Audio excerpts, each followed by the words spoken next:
Hey guys, welcome back to the channel. My name is Tosh Customs, and today we'll be looking at my custom Marvel Legends D&D Archer.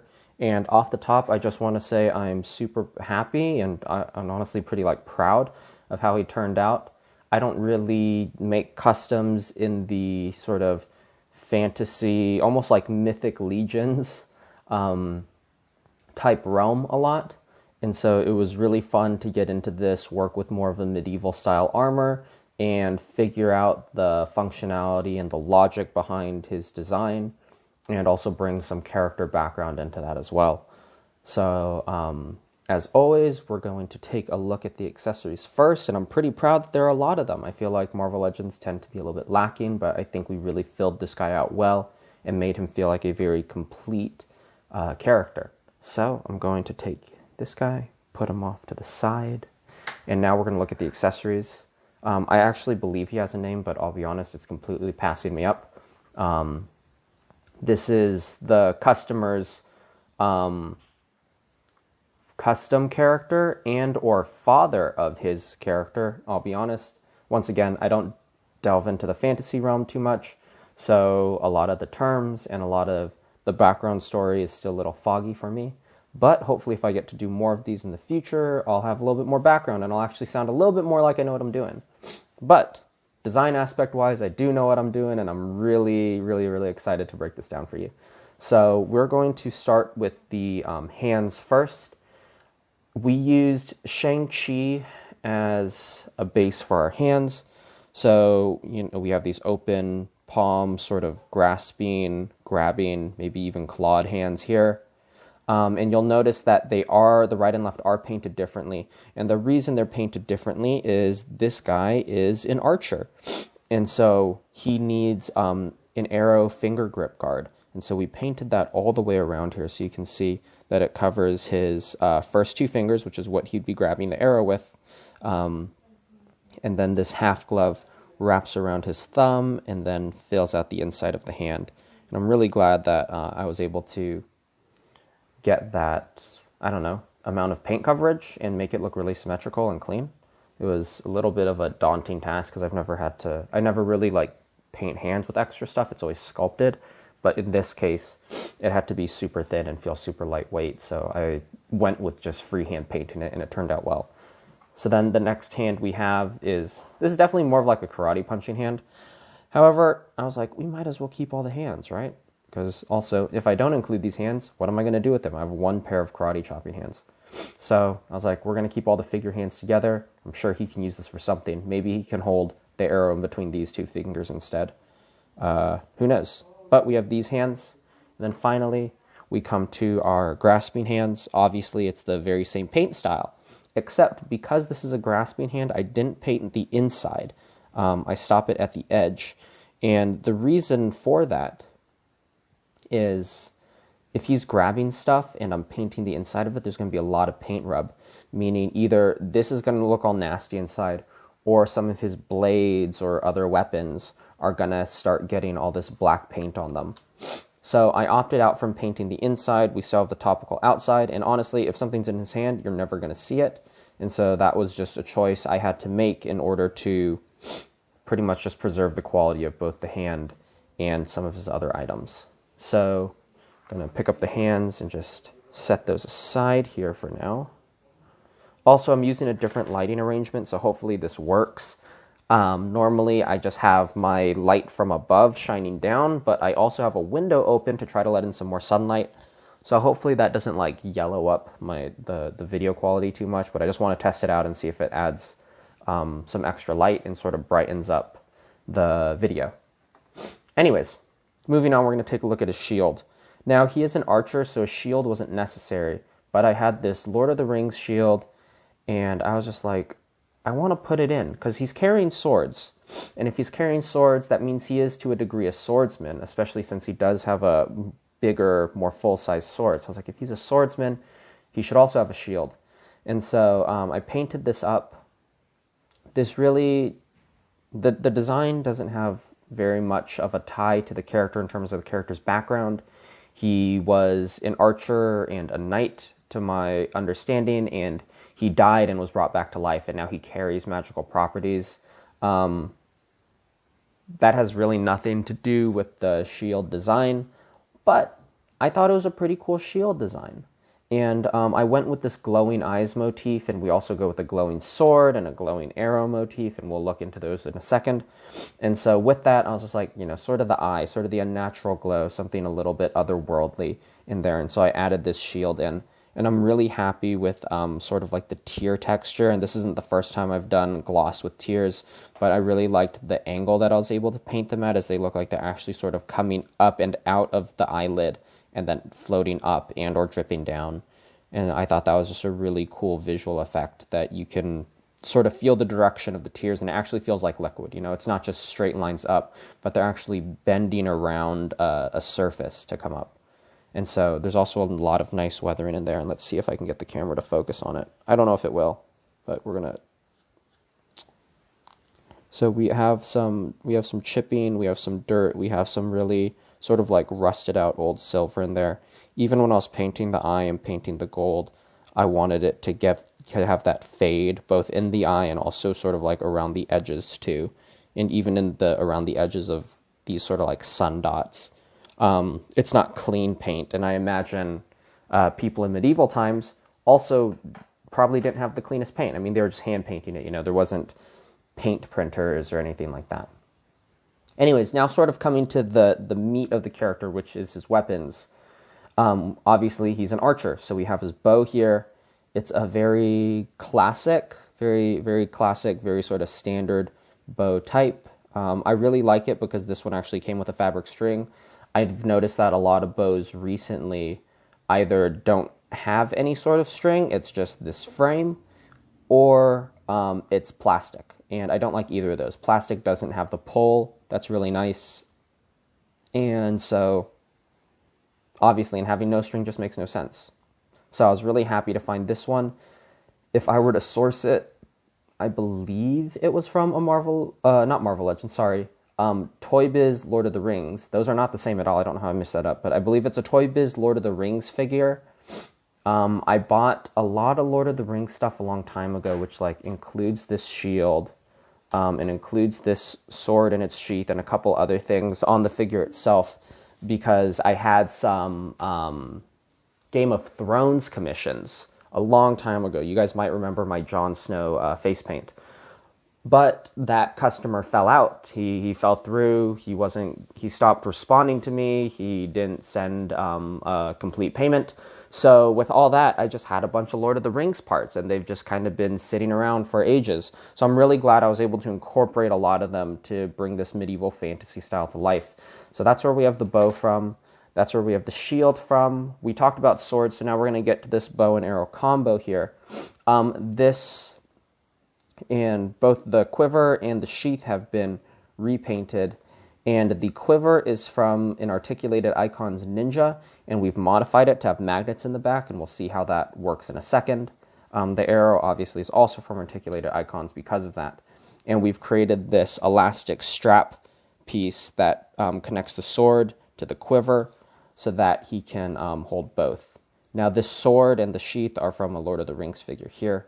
And so this is all connected up, and obviously we have our arrow with its magic tip, and so you can remove the magic tip, slide the arrow in there, so that you could actually get some like maybe really cool like drawing the arrow poses, leave it halfway out and have him coming around and grabbing it. I don't know if the character's flexible enough to do that. I really didn't want to test it that far and push the limits of the figure that far to try to reach around his back, but it would be a cool little thing. Probably some good camera angles could fix up that illusion. So now putting that to the side, we do have our arrow here, and I gotta hand it to Articulated Icons. They made a very, very pretty arrow. I like how pointy it is. Ooh, that's not focusing. Let's get that. There we go. I like how pointy it is. It's just very clean. It's just a very clean arrow. I feel like a lot of times figures and just action figure arrows tend to either look too cartoony or be too big to be realistic, and I really feel like this is just a perfectly proportioned arrow for 6-inch style, 1/12 style figures. So I'm really happy with this, And then what we did was we wrapped around some hot glue around the tip of the arrow. And we're also able to, there we go, now it's fitted. We're also able to drag it off into a little wisp, and then we just painted that with clear blue or translucent blue paint. And there we go, that's pretty focused, I think. I'm not sure if you guys are able to see the rolls in there. You can kind of see it. You can kind of see it. You know what I'm going to do? I'm going to pause the video, I'm going to close that window and see if that helps with the lighting. Give me a second. Alrighty, I'm back, and I hate to say it, windows closed I think actually looks a little bit better. I think we're able to see the details a lot more. Well, I'm sorry for that first half of the video then, I apologize. I was trying to test something out, and I just realized the camera was not picking up some of the details in the arrow, some of the glistening and whatnot. But anyways, now we have it, and we were able to get a little wisp off. In terms of technique for this, it's a very, very slow process. What I ended up doing is squeezing out like a giant glob of hot glue, and then after doing that, I just sort of pulled it off, and then the stringy bit that was connected between the gun and the glob, that's what I actually rotated around the arrow. And then in terms of to get the wisp, what you have to do is sort of drag it out and blow on it in order for it to sort of harden into that position. So it's really just a practice of patience. I don't think it's that difficult to do. You just have to be willing to take your time with it and also try again. I actually messed up my first 2 arrow tips before I was able to get that one. So that's really something you just have to be willing to breathe and just take your time on. So now coming to the sword, I posted the sword up in my Instagram story from this filming about 4 days ago now. And a lot of people were like, oh shoot, did you sculpt the sword? And I didn't. I wish I could come to you with pride and be like, I sculpted the insides of this, but I didn't. This is a sword from Jon Snow, and I believe it's the old NECA? Maybe NECA? Maybe a different company, but I believe it was NECA. The NECA Jon Snow that they did from Game of Thrones, and his sword has all this cool engraving in it, and I'm not sure how clearly that's coming out on camera. I still feel like my brightness is weird, but I have everything turned on and turned up. Like, this is my normal lighting. But anyways, as you can see, there's a lot of nice engraving in there. I think for my lighting situation, I should just get something more professional. But we have all the engraving in here, and so what we ended up doing for the sword is we actually repainted the whole sword. So we sprayed everything black. And this is sort of a thing that I do a lot to get sort of a worn sword look, is we have a black undercoat. It's the same thing that we did here, black undercoat and then dry brush silver over it, and you get that nice wear to everything. So everything went black, and then we actually put a bright blue, just hand painted a bright blue really thick into either side there, and so just to make sure it got into all the cracks of the sword. And then after that, we came with our silver dry brushed the hilt, dry brushed the pommel, and then dry brushed the blade, and including in the blade, it picked out all the highlights of that engraving.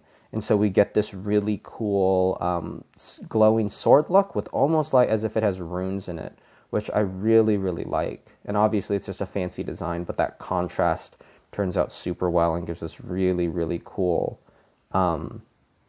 extra detail to it. And so I think having that silver in contrast, it really brings out the highs and lows of that blue. And so I'm just really happy with it. I think it turned out really well. And I'm glad I had, a Game of Thrones figure sticking around. Now, in terms of the hilt, though, something we need to talk about. Once again, it looks so dark. There we go. Got to put my hand behind it. Now you can see it. In terms of the hilt, the hilt, because the Jon Snow figure actually is about a 5-inch figure, he's not really a 6-inch figure. What that meant for me was that I actually had to thicken up the pommel because the hands were too small. Or thicken up the grip, the handle, the hilt, something.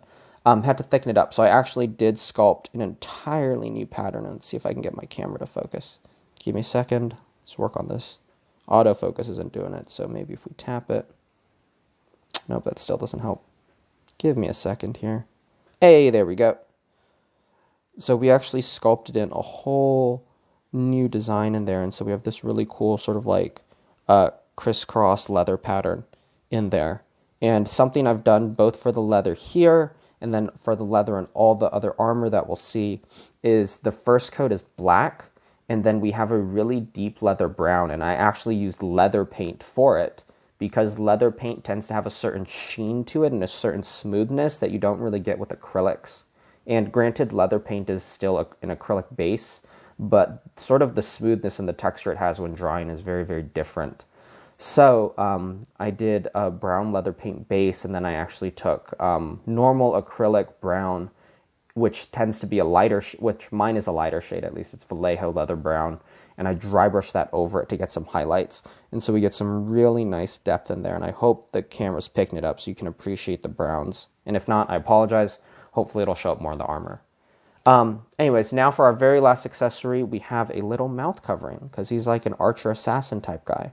So what we did was we took our Procreate putty, which is what I used to sculpt on everything, and I'm just going to pop this guy's head off real quick, because we're going to take a look at the head in a second. But I took his head, and this is based off the Doctor Strange figure. We've done a lot of resculpting in terms of the hair and whatnot. He's got a man bun. He's looking awesome. A lot of nice detail in the hair. Also, we got all those little strands up front, too. Really proud of that.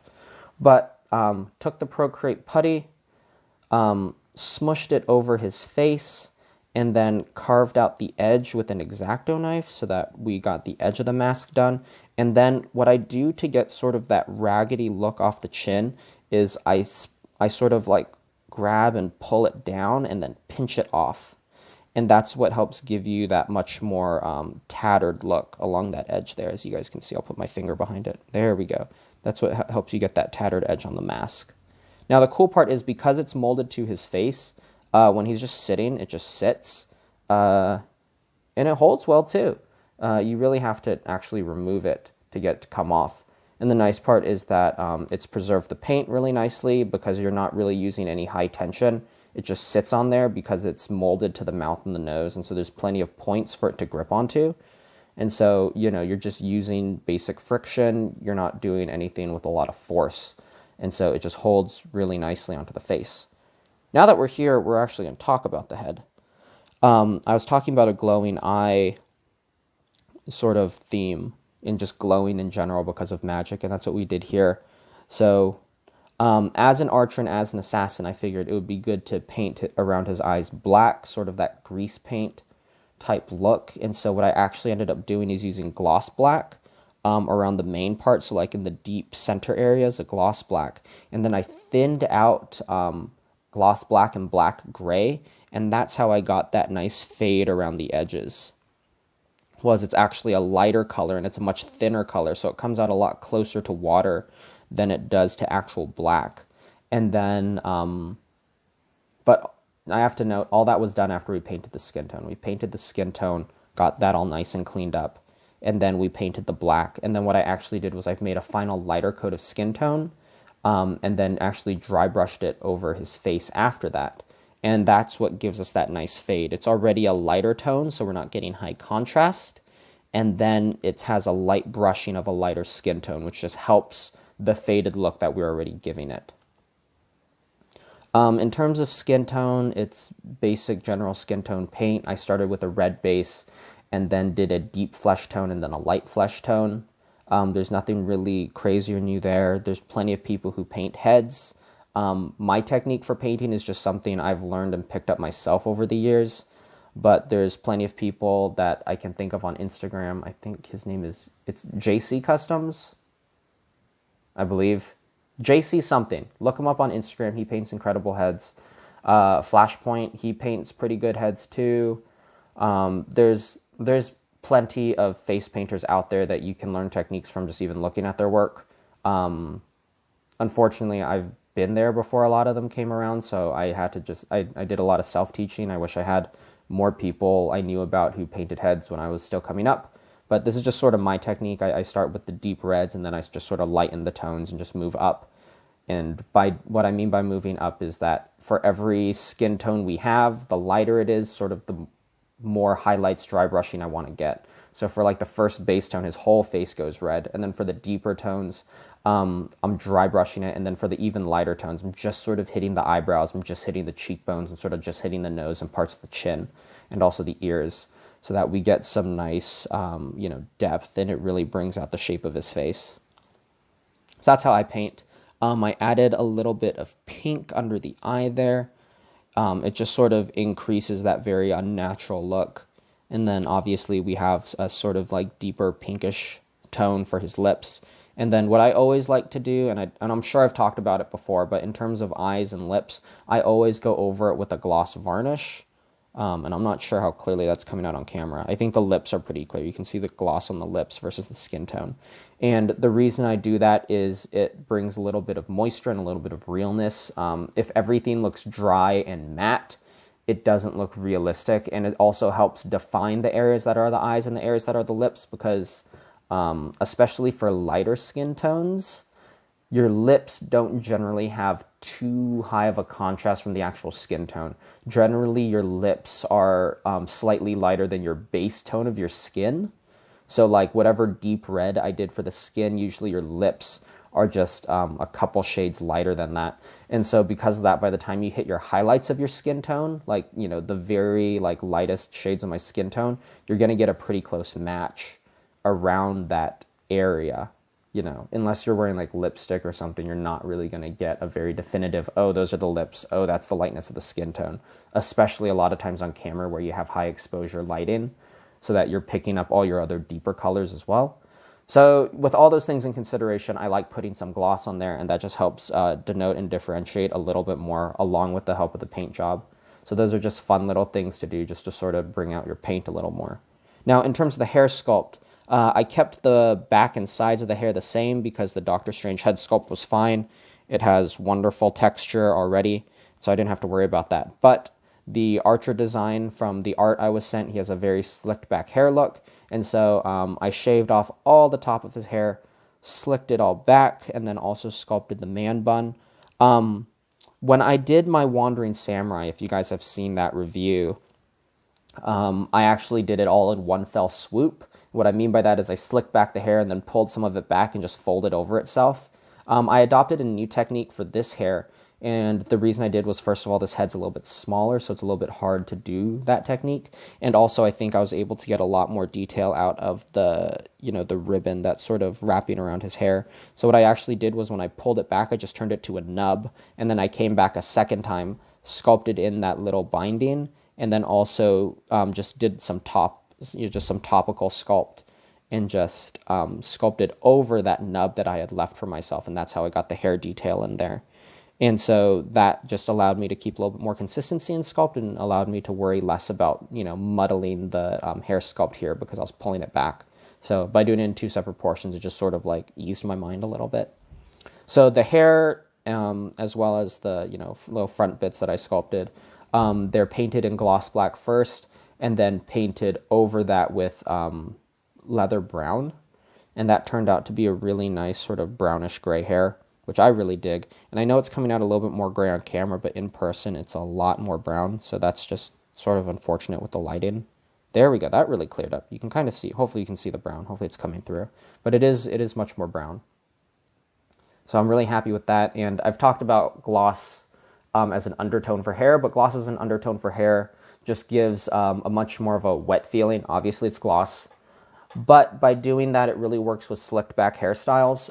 It is not a painting technique you want to use on every figure by far, but definitely for something a little bit more slicked back or maybe even a little bit more tired, it's a really good way to bring out that illusion of sweat and or grease, you know, whether that means you're using like pomade to just slick back your hair, or you've been pulling your hair back and you're sweating and you're traveling a lot. I imagine this guy's traveling a lot, and so he's a little bit tired.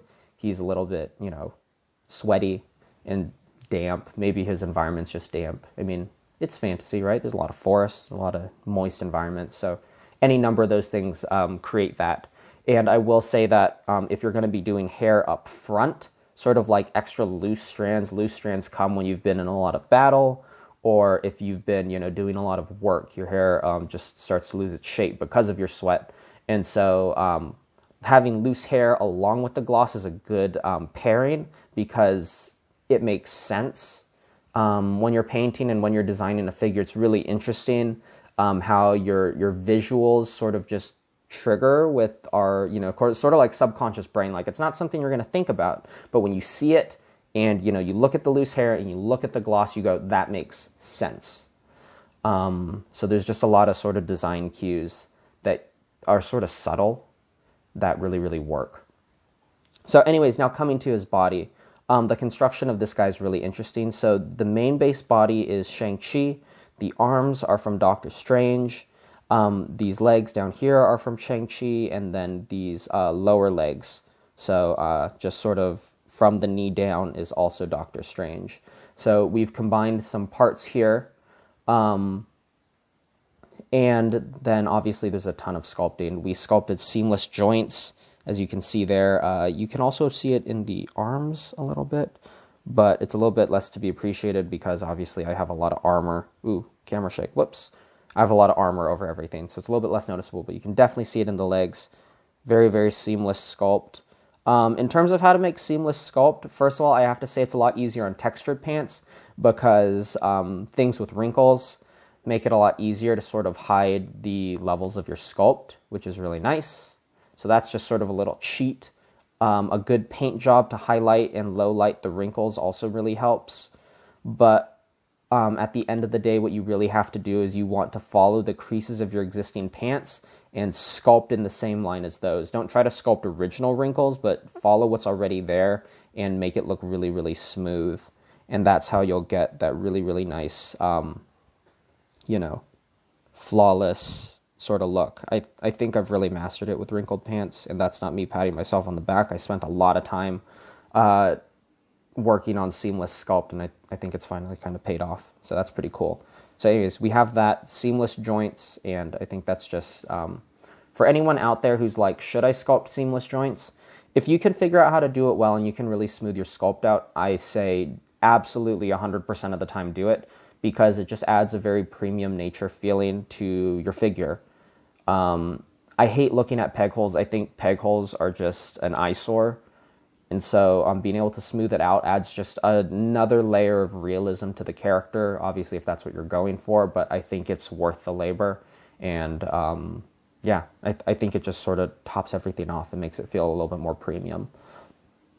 So the body's pretty interesting. I'm glad everything came into proportions, but there's a lot of sculpt. I think he's probably indecipherable from what he used to be. Part of that is we did sculpt over the knees. Shang-Chi has no sort of fabric pattern on his knees. It just looks like a normal person's like knee, I guess, just skin basically, but painted red. So I dropped blobs of sculpt over this and actually sculpted in wrinkles into it. And that really helped sort of mask what those knees used to be. So we have sculpt in there. Obviously, we have sculpt in the seamless parts. We also sculpted boot cuffs around the edges. The Doctor Strange figure is just sort of like a leather boot, sort of like, you know, this black leather sort of outside covering. It just runs all the way up with nothing. So I was like, well, obviously he's wearing boots. So I sculpted boot cuffs, made those little divots at the top, and then also sculpted wrinkles into the sides and the backs of the boots. As you can see, as I rotate this around, you can see that there's wrinkles all the way through. So we have that going. A fun little optical illusion is I had his belt, and I was like, well, if he's wearing a shirt, right, how do we make it very clear that he's wearing sort of an overshirt and a thicker shirt as well? You know, something to help protect him. Obviously, he has the leather chest plate, but how do we do the other stuff? You know, how do we make it feel like there's layers to this character and he's not just flat? The first thing I did was I sanded down some of the abs and actually sculpted in the undershirt. We got some nice wrinkles in there, and we actually have wrinkles also on sort of on the sides of his body too. And I realized that's not going to come out very clear because I have the straps over it. But as I raise the arms up here, there we go. You can see that there is you can see that there's wrinkles on the sides also. So I sculpted all this whole front area and added some wrinkles to it just to get some natural fabric bend. And then what I did was this shirt pattern is just on the, you know, sort of like this pelvic area, just the pelvic region. It's just sculpted around there. And so I sculpted this undershirt and did some wrinkles and pattern, and it runs all the way around the back. And that helped give the illusion, along with the belt, that his shirt is tucked through his belt. And so that's a fun little optical illusion thing there. So the belt is, you know, the belt sits up high, and I've actually secured the belt to the figure itself so that it doesn't move around and flop around and cause any paint rub. And then, yeah, the shirt is just sculpted under it. which is really cool. So funny enough, when you remove the belt, it looks super disjointed, but when you put the belt on, it's a really wonderful optical illusion. So that's a fun little thing you guys can do. Now, moving up, ooh, that camera picks out the leather really nicely. If it'll just focus a little more. Steady the camera, and oh, there we go. That's solid. Now you guys can see it. So we sculpted, I'm just going to leave it. I'm not even going to move it just so you guys can look at it. But we sculpted in this leather texture. And so originally I was actually going to have like sort of like a string pattern. You know how like shirts have the strings on either side that crisscross and you can tighten it? At least a very medieval style shirt. So originally it was going to be that. And then I was like, he needs to have some sort of armor. He needs to have protection. So I ended up sculpting this plate, and so I sculpted the outer edge first and just sort of followed the edge of the chest on the Shang-Chi figure, and then I filled it in with soft sculpt, and then I actually took the outside of a Batman cape and impressed it in, and that's how we get that nice leather pattern. And I don't know if the camera's picking it up, but there's that deep leather paint brown first, and then after that I have my lighter brown that I've dry brushed over that, and in person you can actually see the difference. You can see deeper browns and lighter browns, and I'm just not sure if the camera's picking that up. I'm going to put my hand over the figure and maybe just block out some of the light. That might pick it up a little better, can't tell. But that's how we did that pattern there, and I'm really, really happy with how that turned out. Another thing we had to do is I had to find a way to make this cloak look like it wrapped around like it's an actual cloak. So we did sculpt in this little, ooh, geez, camera shake. Sorry, my figure knocked the camera. We did sculpt in this scarf, and hopefully let me focus it. Oop. Okay, that doesn't help. I'll just move the figure back. You can just look at him from a distance. So we're sitting here. Sorry, you're going to have to look to the top of your screens. Sculpted in this scarf area. A fun thing, once again, I've talked a lot about shadows and sort of blacks and how to layer colors really well.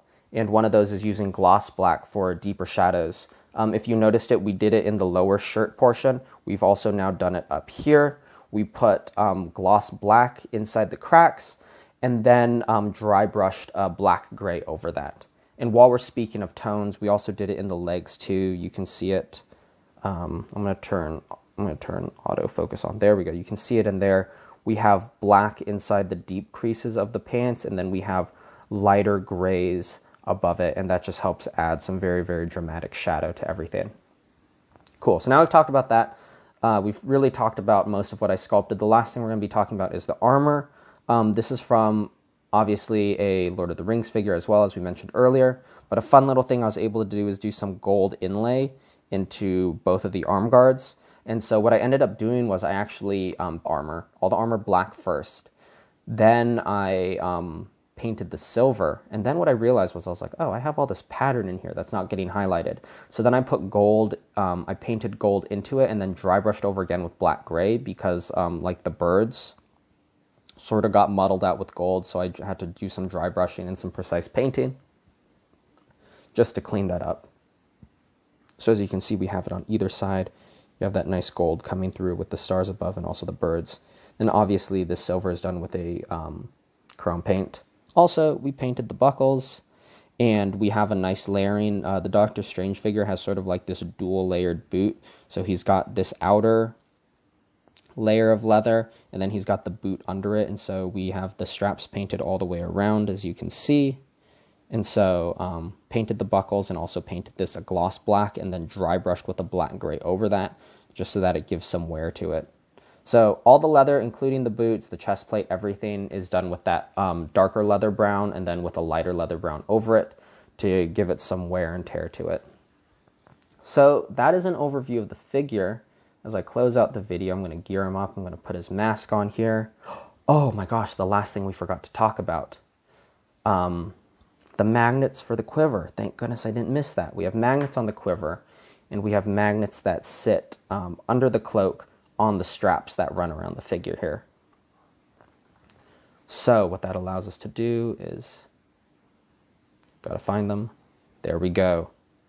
So you can see he could, we can now put the quiver and the sword on his back, have him all posed up. Gonna take his long magic sword, slide it into that sheath as well. I love that he has so much weapon storage. He can basically hold everything on his person, because what we can also do is if we remove the quiver, we can put the bow back there and then put the quiver, there we go, connect it over it.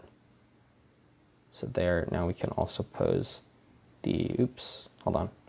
It's not fully around the quiver. There we go. We can pose the bow. Sorry, it's not holding. I'm gonna have to actually look at it. I'm like looking at it through my camera viewfinder. Actually gotta bring it around. There we go. He has his bow. He has his swords up there. Obviously, we can also take his arrow and put it into the back of the quiver. And then the only thing he really has to hold is his shield, which we can even just sort of lean that up against him there. Just like so. So thank you for watching the video review. I hope it was informative. I apologize for the lighting. I was trying some new stuff and I just realized it didn't work out very well. So it is what it is. But hopefully this video was informational. Hope you're able to learn something. I also hope you enjoyed it.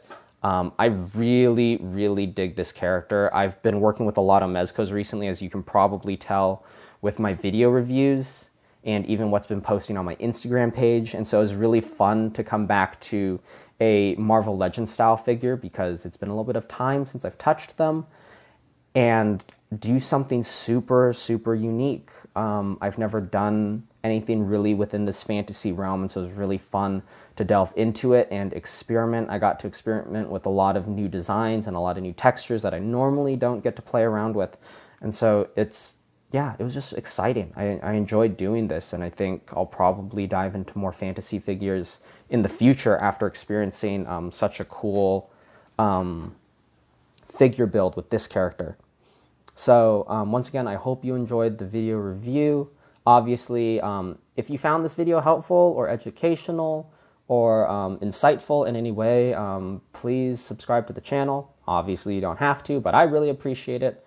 I really appreciate any form of support that I can receive from y'all. Along with that, follow me on Instagram if you want more regular updates, if you want to see my work in progress photos. Also, if you want to see this guy all posed up and, you know, battle ready and everything, I will be posting up, or by the time this review is out, I will have posted up all those photos, so you guys will be able to see that. And so Instagram is really where you want to be if you want to, you know, DM me, if you want to see any of the stuff I'm currently working on and have more regular updates. That's where you want to be. So my username is Tosh_customs. My username is in the description of this video, as well as there's a link in the About page on the channel. So find me, follow me if you want to keep up with what I'm doing. And thank you for staying through all 38 minutes of this. I really appreciate every single one of you, and I hope you all have a good day. I'll catch you later. Take care.